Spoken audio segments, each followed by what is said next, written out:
Yes, ready, start. It was a great act of service to this country that Jawaharlal ji introduced planning in this country.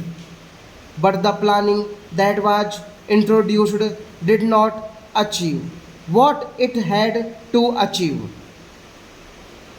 Planning is good, but when it goes astray, it does more harm than good. I cannot say we have made no progress, we have made progress. We were not manufacturing even as pin in this country when we become free. Even the spindle to the spinning wheel had to be imported. That position has changed, and we are producing not only steel, aluminium, or all the materials of the railway or sugar machinery or electric machinery. We can even produce a steel mill now. But with all this advance in heavy industries, the dissatisfaction today is much greater than we became free. While prosperity in some sections has increased substantially or even perceptible when it is compared to the progress made by the affluent people.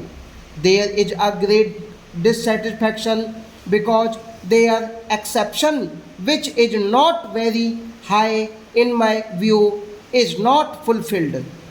And this is where planning has not succeeded in creating conditions which would remove this satisfaction and create a feeling of not only satisfaction but an atmosphere of hope and courage, so that we may face our problems with greater confidence and with greater efficiency.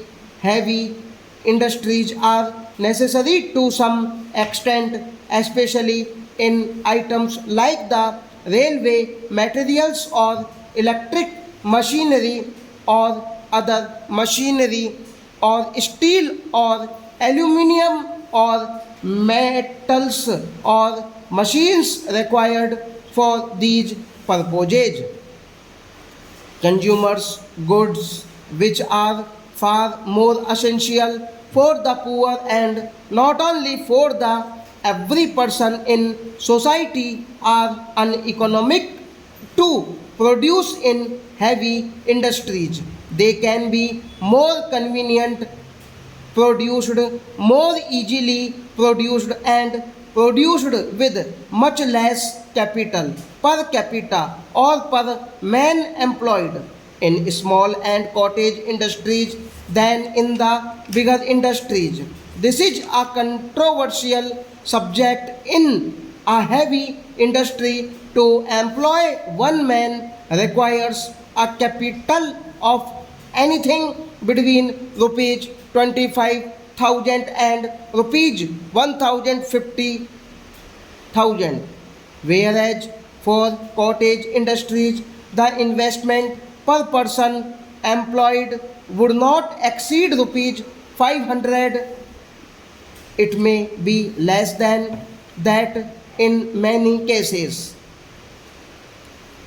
And the employment problem in this country is a most serious problem, because without removing unemployment we can never bring in happiness for our people. Therefore we must fight it on a war footing. All this requires full attention and a change in attitude to planning as regards priorities, also as regards methods. All this has happened because we began to imitate the West and the Western affluent methods. They are good for them, but they are not good for us. Whatever in good in them we can certainly take and we should take. We cannot think we know everything and we have nothing to learn. We have much to learn from every person. The wisest man has to learn something from even a child. We have to learn a great deal from the whole world, and whatever we learn must be based on our foundations of culture, requirements of society, and our genius. This we have almost forgotten.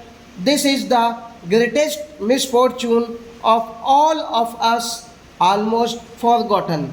This is the greatest misfortune of all of us. This we have to remove, and unless we get back this period in our own basic culture and in our way of life, I am afraid whatever attitude we may keep, it will miscarry. Any task can become successful only if it is taken up with a right attitude, in the right perspective, and with right means. Efficiency can be defined as the skill with which you can perform a task with the least labor, with the least expenditure of money, and with maximum contentment of doing it and of producing right things.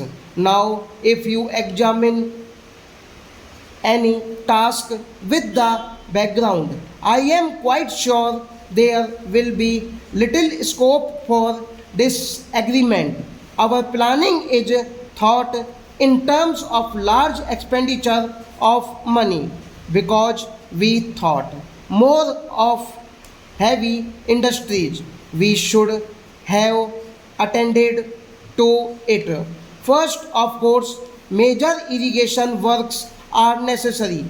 As a matter of fact, I myself have something in view which perhaps requires an expenditure of about rupees 15,000 crores of making canals in the north and in the south, which will be horizontal, connecting them with vertical canals, channels with all rivers, so that we have a waterway system which will even be cheaper than the railway system, and no dearth of water for any irrigation throughout the country. As a matter of fact, was a scheme with the East India Company and the British government earlier, before the railways had been planned, and there was a scheme for improving the waterway system or having waterway system for transport and for irrigation. But they found that if that was taken up, they will have very little to import from England, and therefore they decide in favor of railways, where everything was imported from the Britain. Stop.